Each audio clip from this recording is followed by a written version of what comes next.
The first time I held my daughter, the world went quiet. For 9 months, I navigated the clinical appointments, the hormone schedules, and the quiet judgment of the world alone. Now, with Willow sleeping on my chest, her tiny breaths a rhythm against my own, none of it mattered. The noise of my family, the years of feeling like a defective product on their assembly line of perfection, it all faded into a muffled hum. I finally had something that was just mine. My name is Kaya, and I'm 32. For as long as I can remember, I've been the Harvey family's resident disappointment. While my older sister, Morgan, collected accolades like they were participation trophies, I collected questions. Why can't you be more like your sister? Why do you have to be so difficult? Morgan, at 35, had the perfect husband, Reuben, the perfect 10-year-old son, Elijah, and the perfect suburban house that my parents, Richard and Claire, spoke of with religious reverence. She was the golden child. I was the cautionary tale. I didn't go to the right university. I chose a career in art restoration instead of law, and I refused to marry the string of boring, pre-approved men my mother paraded in front of me. The final nail in my coffin of familial shame was deciding, after years of waiting for a partner who never materialized, to have a baby on my own. I went to a fertility clinic, used a donor, and created my own little family of 2. It was the most deliberate, joyful decision of my life. To my parents, it was an act of war. The silence after Willow's birth lasted exactly 2 weeks. Then came the summons for Sunday dinner, an event I usually avoided like the plague. But I knew I couldn't hide forever. Walking into my parents' pristine, beige-on-beige living room felt like stepping onto a stage.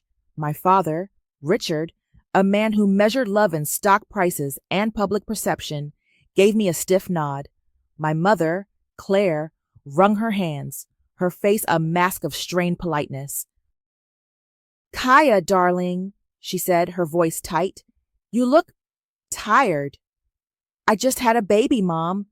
I am tired." Morgan was perched on the arm of the sofa, looking immaculate. She hadn't even stood up. She just watched me, a small, predatory smile playing on her lips.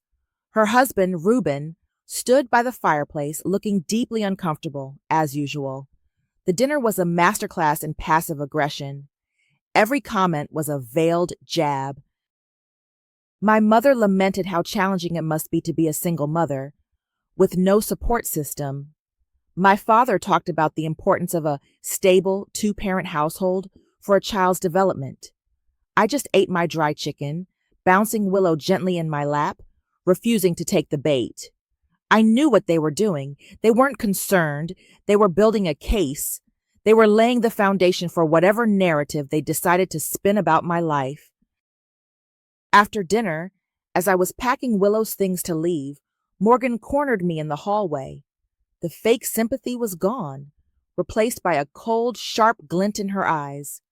"You've really done it this time," she said, her voice low. "Mom and Dad are mortified. They don't know what to tell people." "They can tell them they have a new granddaughter," I said, my voice flat. "It's not that complicated."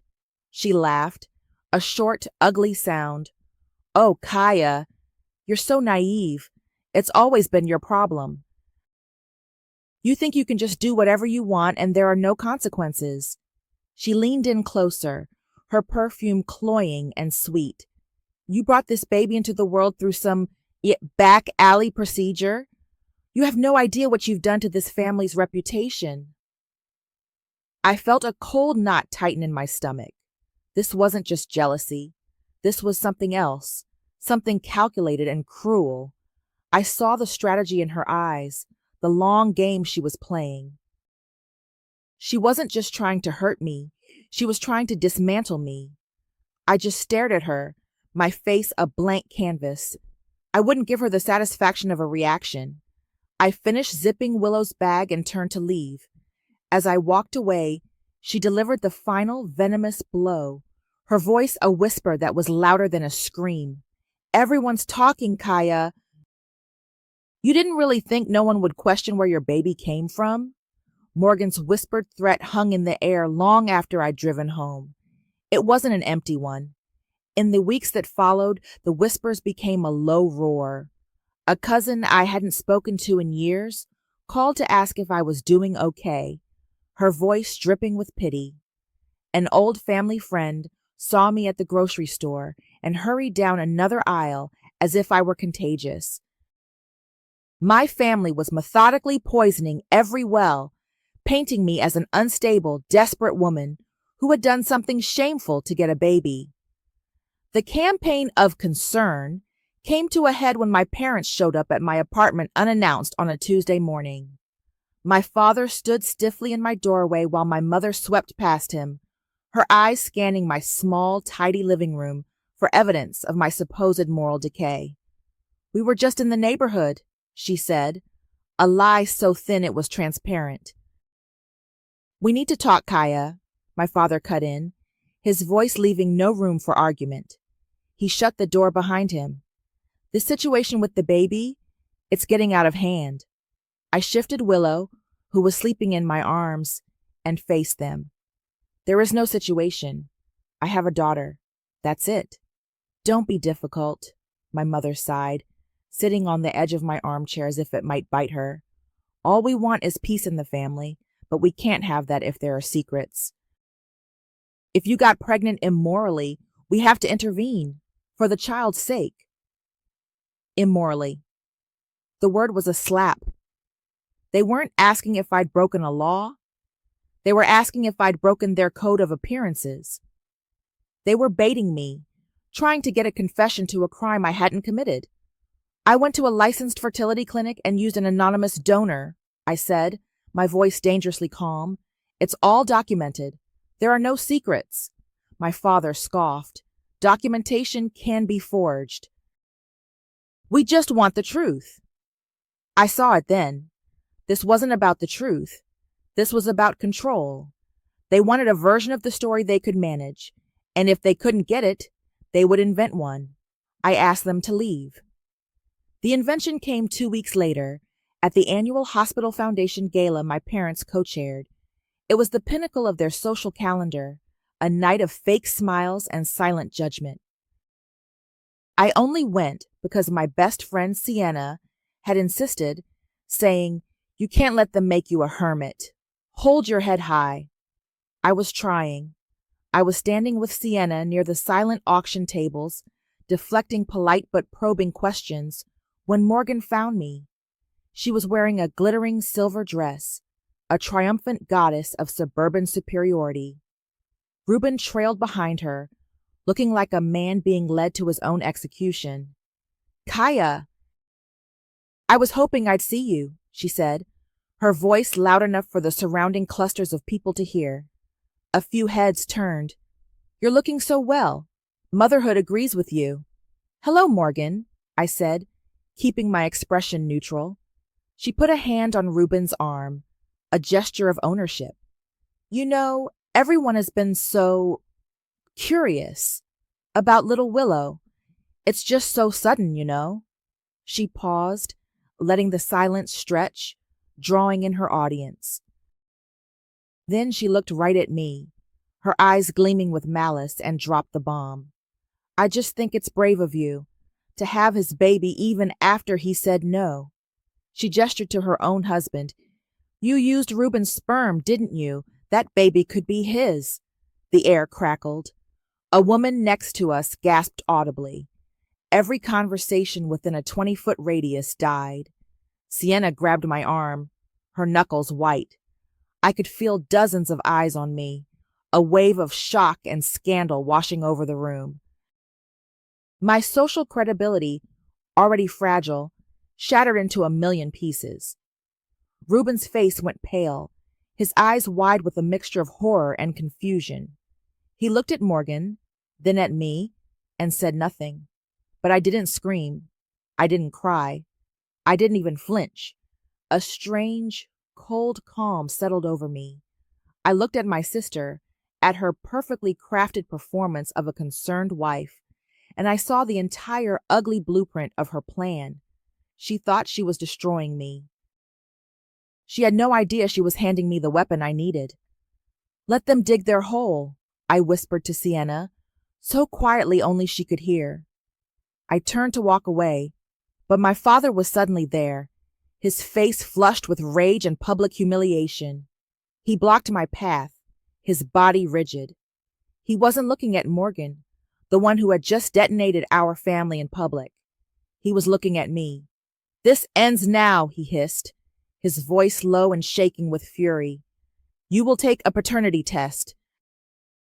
I will not have this family's name dragged through the mud to protect Reuben and our grandson from your madness." My father's demand for a paternity test wasn't a request, it was a threat. Back at my apartment, with Willow finally asleep in her crib, Sienna paced my living room like a caged animal. "I can't believe them," she said, her voice a furious whisper.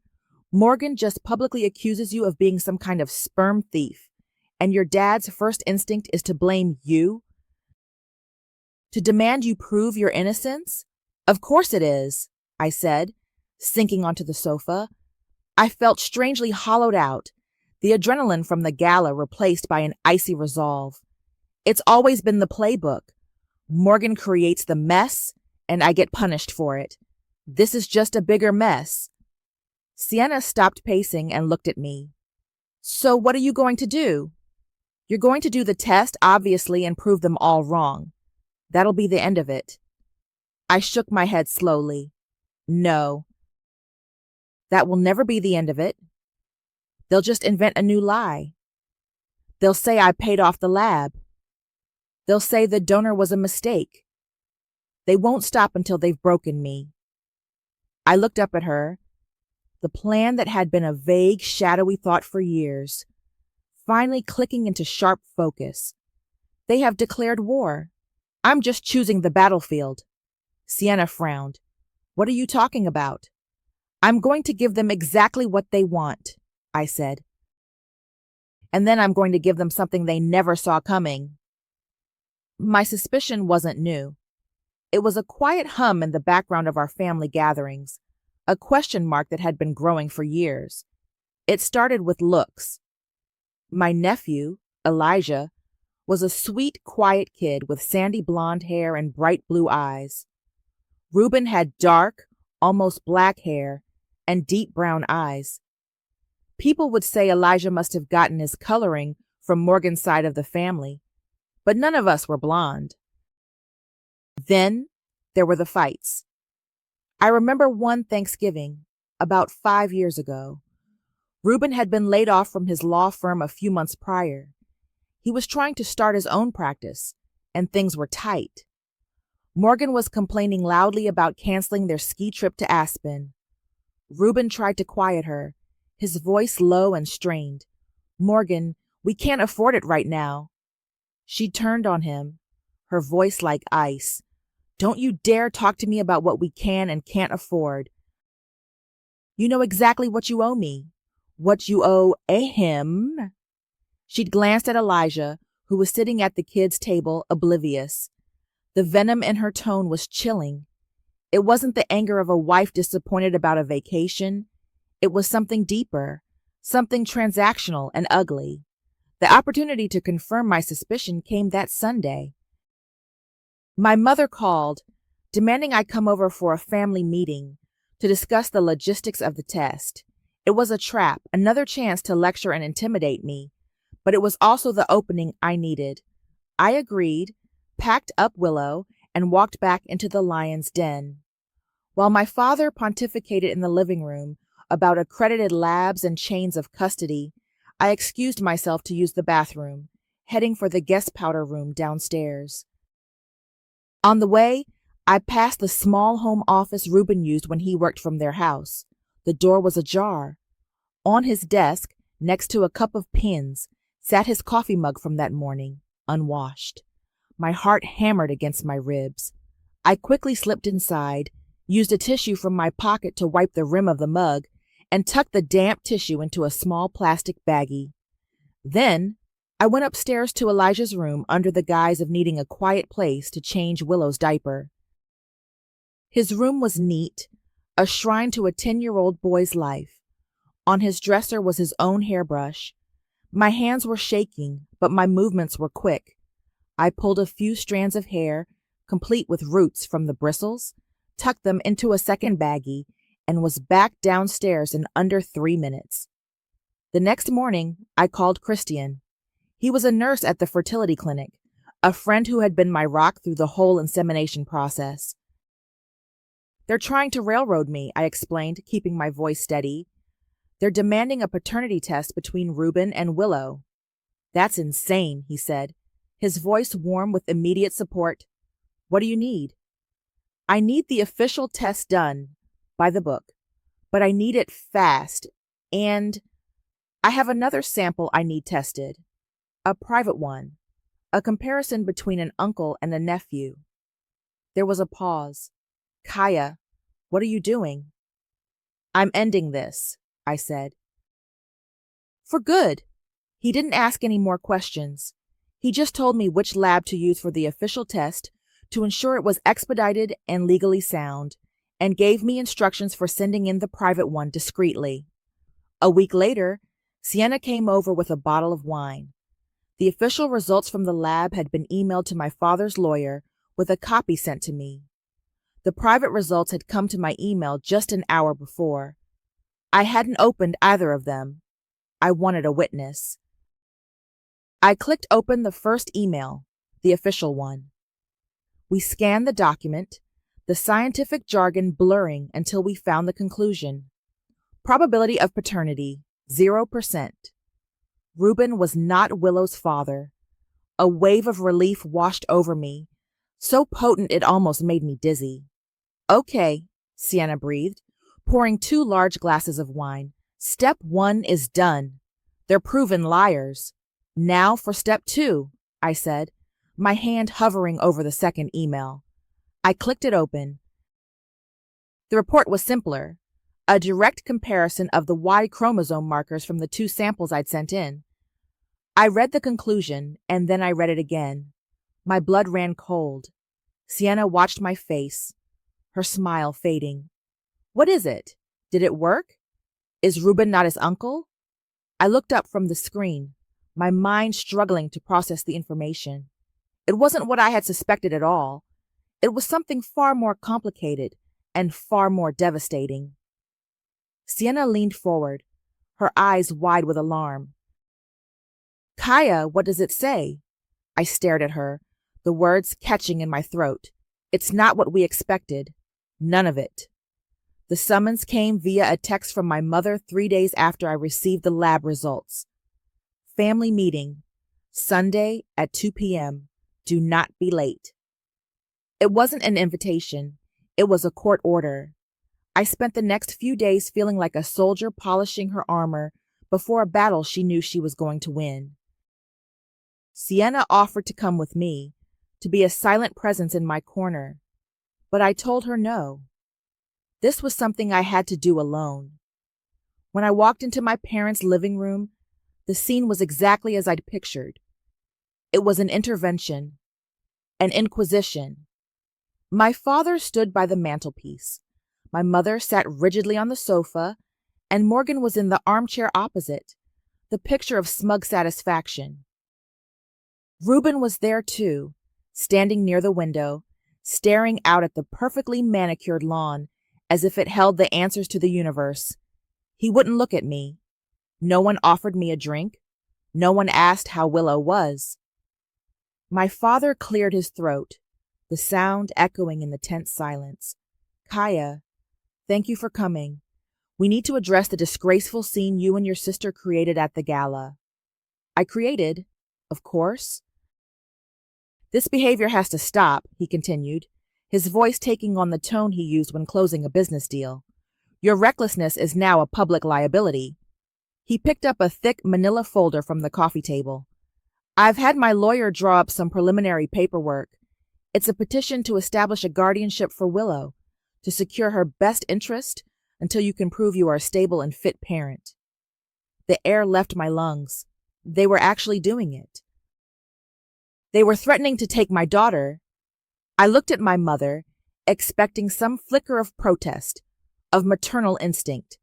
There was nothing but cold disappointment. "We have to protect the family legacy, Kaya," she said, her voice trembling with theatrical sorrow. "A child deserves a proper home, with a mother and a father. What you've done, it's a stain on all of us. We are just trying to clean up your mess." Then it was Morgan's turn. She leaned forward, her eyes glittering. "Let's be honest, shall we? This was never about you wanting to be a mother. This was a pathetic attempt to trap a man. When Reuben rightfully turned you down, you went and did this, probably with some back alley doctor. To what? To make him jealous? To hurt me?" She laughed, a sharp, ugly sound. "Your therapist must have a field day with your obsession with me. You've always been mentally unstable. Everyone knows it. Now you've dragged an innocent child into your delusions." I sat there on the edge of the sofa, my hands resting calmly in my lap. I didn't defend myself. I didn't argue. I just let their words wash over me, each accusation another shovelful of dirt for the graves they were digging. I watched my father, puffed up with his own authority. I watched my mother, performing her role as the long-suffering matriarch. I watched my sister, her face alight with the thrill of the kill. And I watched Reuben, who still hadn't moved, his silence a deafening testament to his cowardice. He wouldn't even look at his wife as she accused me of trying to steal him. They were all so confident, so righteous. They had built this narrative where I was the villain, the crazy, unstable sister, and they were the saviors, swooping in to protect an innocent child from my clutches. They had rehearsed this. When Morgan finally ran out of venom, a heavy silence fell over the room again. They were all looking at me, waiting for me to cry, to scream, to break down and confess to their fabricated crimes. They expected me to beg. I took a slow, deliberate breath. I met my father's gaze, then my mother's, then Morgan's. I let my eyes linger on Reuben for a moment before he flinched and looked away again. Then I reached into my purse and pulled out a crisp white envelope. I held it up. My father's eyes narrowed. "What is that?" I gave him a small, tight smile. I nodded toward the legal documents on the table. "Good, because I've complied with your DNA request. The truth's inside this envelope." I placed the envelope on the coffee table with a soft thud that sounded like a gunshot in the silent room. My father stared at it, his face a mixture of suspicion and triumph. He thought he had me cornered. He thought this was my surrender. He snatched the envelope, tore it open with a decisive rip, and pulled out the single sheet of paper. He scanned it, his brow furrowed in concentration.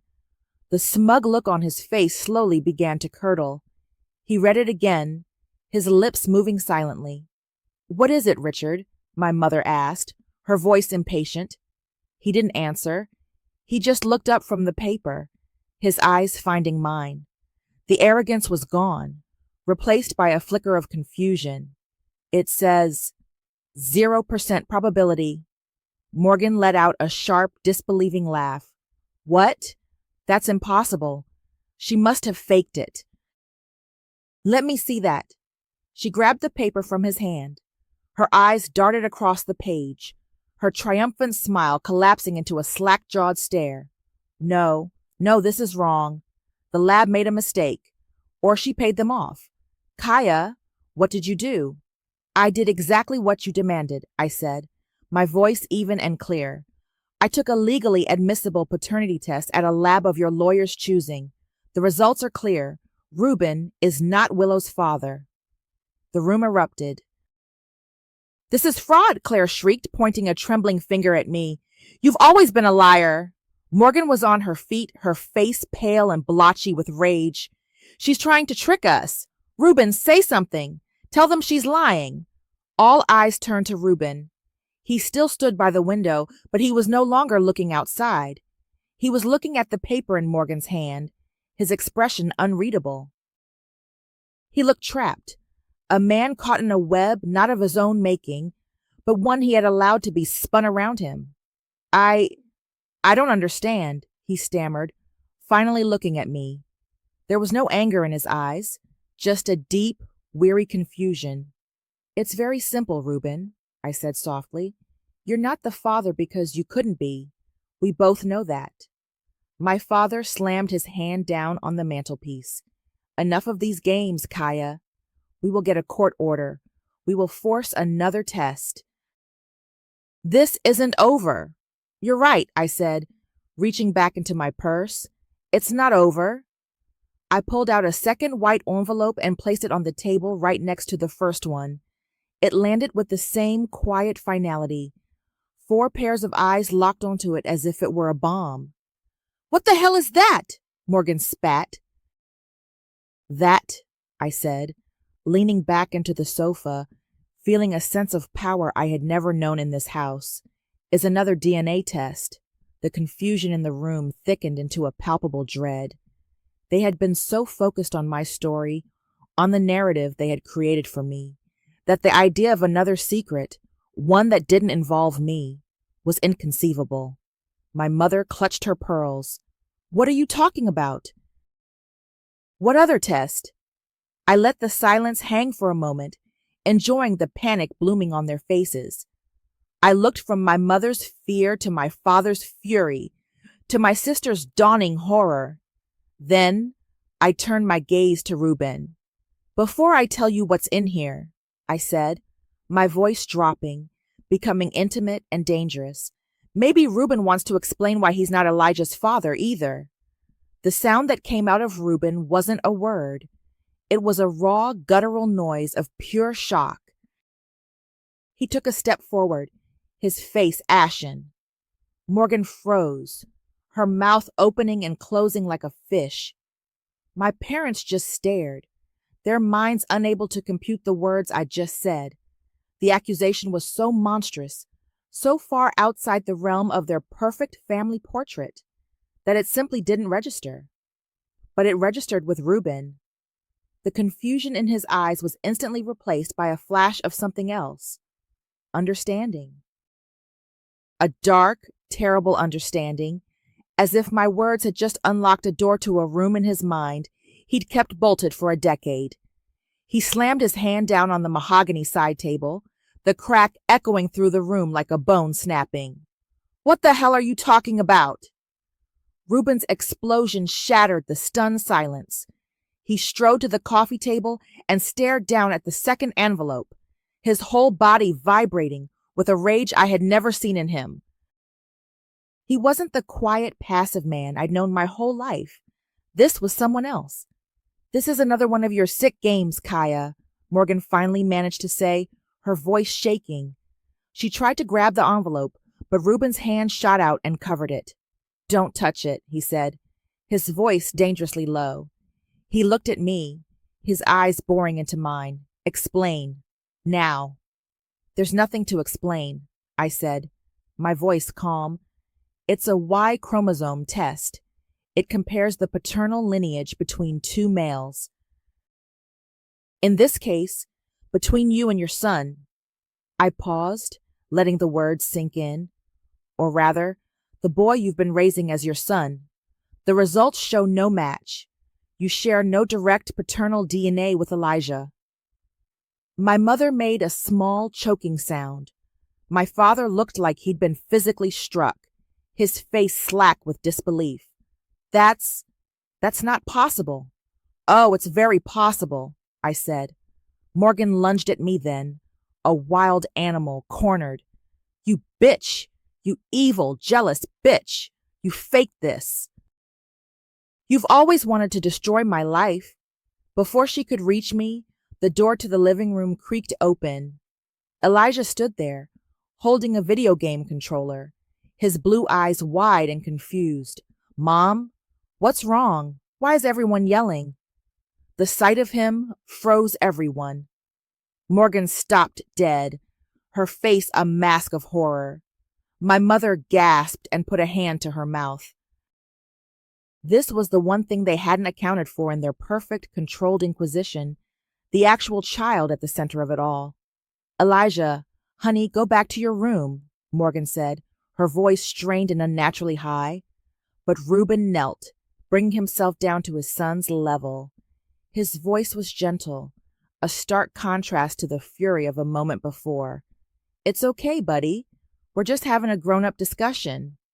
He looked up, his gaze locking with Morgan's, over Elijah's head.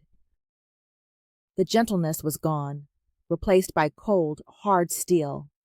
Morgan, tell me the truth.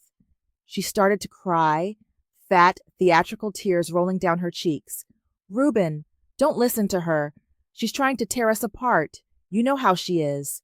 I know how she is, Reuben said, his voice flat.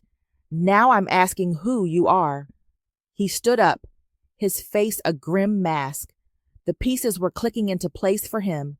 The Thanksgiving fight, the odd comments, the 10 years of a son who looked nothing like him. My accusation hadn't planted a seed of doubt. It had watered one that had been dormant for a very long time. Who is he, Morgan? She just sobbed, shaking her head, refusing to answer. My father finally found his voice. This is a private family matter. Kaya, you have gone too far. I've gone too far? I stood up, my own anger finally breaking through my calm facade. You were about to file a legal petition to take my child based on a lie your perfect daughter invented. You sat here and called me mentally unstable and reckless. You were going to destroy my life to protect your precious family image. The only thing I've done is bring the truth into a room full of lies. Reuben turned his back on all of us, running a hand through his dark hair. He was silent for a long moment, the only sound in the room Morgan's pathetic sobs. When he finally spoke, his voice was hollow. Colton Duncan. It wasn't a question. It was a statement. Morgan's sobbing stopped abruptly. Her head snapped up, her face a mess of tears and pure panic. Reuben turned back to face her. It was Colton, wasn't it? From the firm. Back when we were having trouble, before we got married. It was him. The puzzle pieces slid into place for me, too. Colton Duncan had been Reuben's colleague at his first law firm, a place he'd been laid off from years ago. I remembered him vaguely from an old company picnic. Tall, blonde, blue-eyed. He looked exactly like an adult version of Elijah. My father looked utterly stunned. Colton Duncan? Your friend? The perfect family image didn't just shred, it spontaneously combusted. The golden child was an adulterer. The perfect grandson was the product of an affair. The entire foundation of their superiority was built on a lie more scandalous than anything they could have ever accused me of. Reuben didn't wait for an answer from Morgan. He didn't need one. He walked over to the hall table, his movements stiff and robotic. He picked up his keys, the jingle loud in the suffocating silence. He didn't look at Morgan. He didn't look at my parents. He looked at me. For the first time, there was no confusion, no anger. Just a quiet, devastating clarity. You all wanted the truth, he said, his voice devoid of emotion. Here it is. Good luck surviving it. And then he walked out the door, closing it softly behind him. After Reuben left, the house was eerily quiet.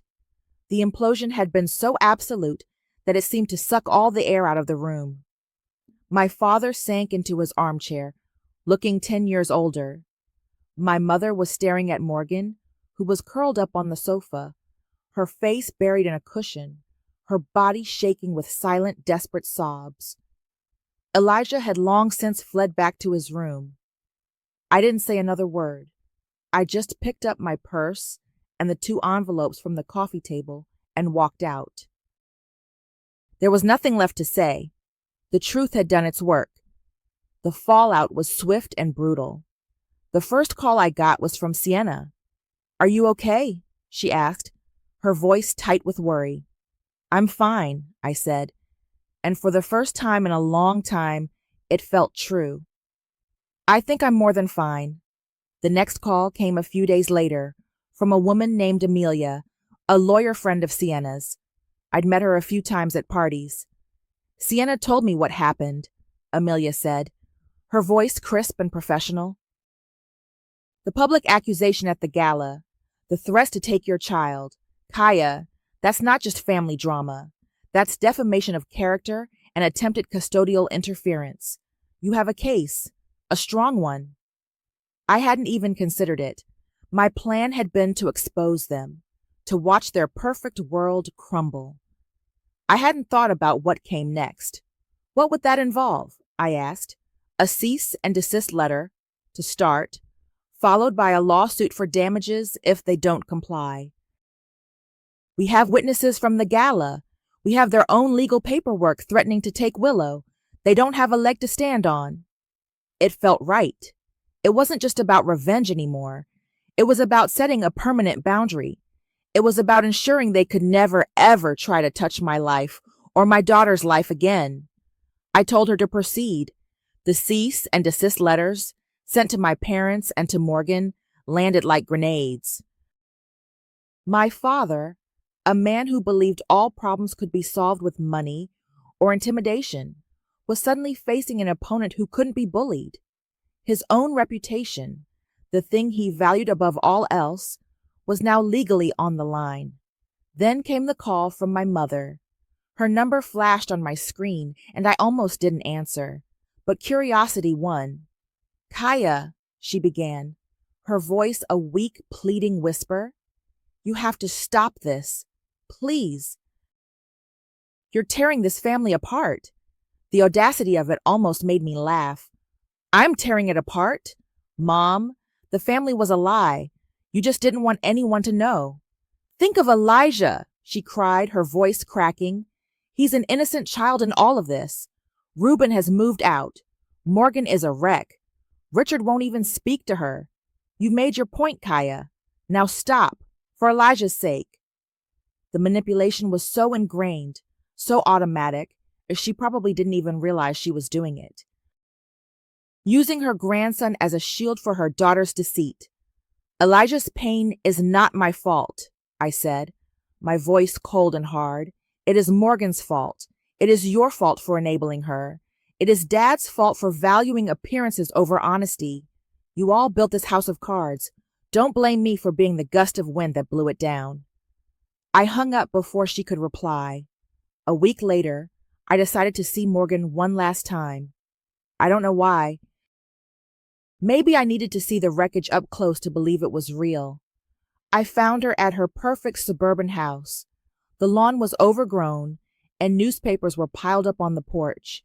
The place already looked neglected. She answered the door in sweatpants and an old t-shirt, her hair a mess, her eyes red and swollen. The golden child was gone. In her place was just a tired, broken woman. She didn't seem surprised to see me. She just let me in and sank back onto the couch in the messy living room. "Come to gloat?" she asked, her voice raspy. "No," I said, though maybe a small part of me had. "I came to understand." She let out a bitter laugh. "Understand what? That my life is over? Reuben won't even take my calls. He's filed for divorce. Dad won't talk to me. Mom just cries all the time. And Elijah, he knows something is wrong. He keeps asking where his dad is." She looked at me then, a flicker of the old venomous Morgan returning to her eyes. "You did this. You must be so happy." I stood there, looking at my sister, the woman who had spent my entire life as my tormentor, my rival, the impossible standard I could never meet. And I felt nothing.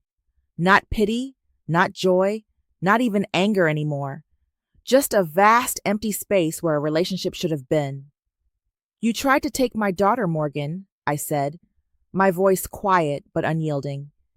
"You stood in a room full of people and accused me of being an unfit, mentally unstable sperm thief. You were willing to ruin my child's future to protect your own lies. Now, your child has to grow up with the consequences of those lies. That's not on me. That's on you." I turned and walked away, leaving her alone in the ruins of the life she had built. Karma wasn't a lightning bolt from the heavens. It was just the slow, inevitable bill coming due. In the quiet weeks that followed the implosion, I made a decision. This city, this state, it was poison ground for me. It was a place haunted by the ghosts of a family I no longer had. I packed up my apartment, put Willow in her car seat, and drove west until the landscape felt new and the air felt clean. We settled in a small coastal town where no one knew the name Harvey or Johnston, a place where I was just Willow's mom. The legal battles raged on without me, a distant storm I monitored through emails from Amelia. My parents, faced with a lawsuit that threatened to make every ugly detail public, settled quickly. The agreement was ironclad, a substantial financial settlement for the damages to my reputation, and a legally binding restraining order preventing them or Morgan from ever contacting me or Willow again. It wasn't about the money. It was about the admission of guilt. It was the apology they would never give me, written in legal jargon and signed by their lawyers. Sienna helped me get settled, flying out for a week to help me paint the walls of my new little house and build a crib. One evening, as we sat on the porch watching the sunset, she handed me a thick notebook. "You should write it all down," she said. "Everything they did, everything you did, not for them, for you, and for her." She nodded toward the living room, where Willow was sleeping peacefully. So I did. I started writing, not a tell-all screed, but a memoir. A story about the suffocating weight of a narcissistic family, about the quiet rebellion of choosing your own life, and about the legacy I was determined to break. The words poured out of me, a final, cleansing act of defiance. About a month after I moved, a letter arrived with no return address, postmarked from my old city. I recognized Ruben's handwriting immediately. My first instinct was to throw it away, to sever the last tie to that life completely. But I opened it. The letter was short. He didn't apologize for his silence, for his complicity. He didn't ask for forgiveness. He just thanked me. "Kaya," it read, "I know you didn't do it for me, but thank you for showing me the truth. I spent 10 years sleeping next to a stranger. I don't know what my life looks like now, or what my relationship with Elijah will be, but at least it will be real. I hope you and your daughter have found peace." I folded the letter and put it away. He was right. I hadn't done it for him.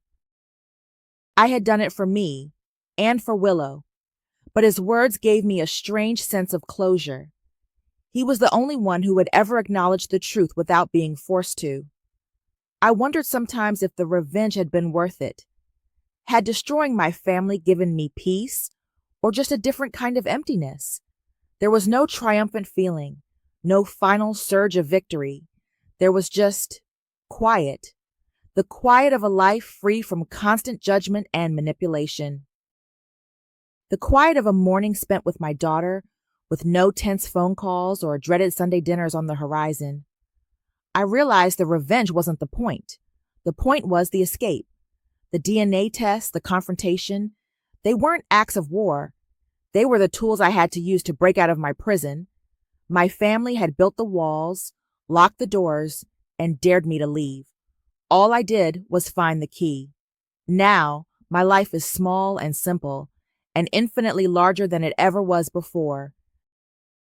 It's walks on the beach with Willow strapped to my chest. It's the smell of coffee in the morning and the sound of the ocean at night. It's the manuscript for my book sitting on my desk, a testament to the fact that I survived. They wanted to take her away. They wanted to erase my choice, to punish me for daring to build a life outside of their control. Now, all they have left are their excuses and empty chairs at Sunday dinner.